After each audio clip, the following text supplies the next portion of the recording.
gini, gue Oke. ngeluarin duit, gue invest kemana juga urus cuan, gue nyimpan duit juga mengatasi inflasi juga urus cuan.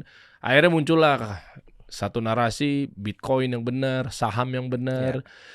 Gue rasa lu raja terakhirnya di sini gue undang nih. Wah. Maksud gue raja terakhirnya di sini tuh biar didamaikan, bukan didamaikan, antara Bitcoin pros atau cryptocurrency pros, crypto bros maksud gue, Ya. sama saham bros, dan lu kan real business.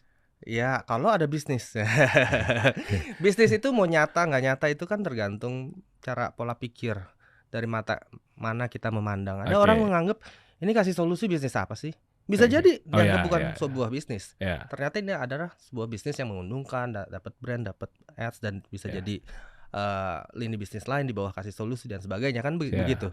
Tapi orang lain mungkin melihat ini bisnis apa sih? Sama orang melihat Bitcoin mungkin seperti itu kan. Bitcoin ini apa? Fundamentalnya apa? Sama orang ada yang melihat saham. Oh, saham yang ini udah saham gorengan, saham yang ini saham yang ada bandarnya. Semua bisnis itu nggak ada yang bisa dibilang iya pasti benar, nggak ada yang bisa dibilang iya pasti salah. Setiap zaman juga nggak bisa dibilang ini zaman yang paling enak dan ini zaman yang paling buruk. Sekarang dibilang aduh ekonomi kok lagi sulit. Kapan sih orang bilang ekonomi nggak pernah nggak sulit? Tidak pernah. Iya lagi. Nggak pernah ada satu masa dimanapun dibilang ekonomi itu wah ini adalah ekonomi yang paling tidak sulit. Tidak pernah.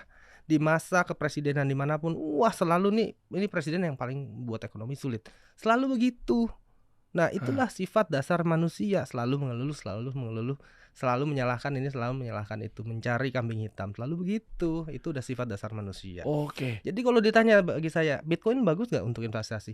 Bagus. Saham bagus nggak untuk investasi? Bagus. Tapi ada nggak orang kaya banget dari Bitcoin? Ada. Tapi apa semua orang bisa begitu? Enggak, semua orang bisa begitu. Hanya orang piawai, hanya orang yang benar-benar beruntung di momen yang tepat, saat yang tepat, di waktu yang tepat, mungkin bisa melipat gandakan kekayaannya di Bitcoin. Tidak semua orang bisa. Dan tidak untuk semua orang. Jadi benar-benar harus mempunyai edukasi yang baik, harus mempunyai pengetahuan yang baik, harus mempunyai memang manajemen risiko yang baik, bukan all in semua jebret, totonya salah. Begitupun di saham. Begitupun di saham. Adakah orang yang kaya banget di saham? Ada. Adakah orang yang jadi jatuh hancur karena saham? Ada. Bukan, ada lagi banyak juga.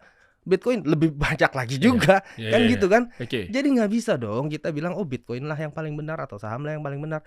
Setiap orang punya masing-masing taste atau sense of bisnis yang berbeda-beda.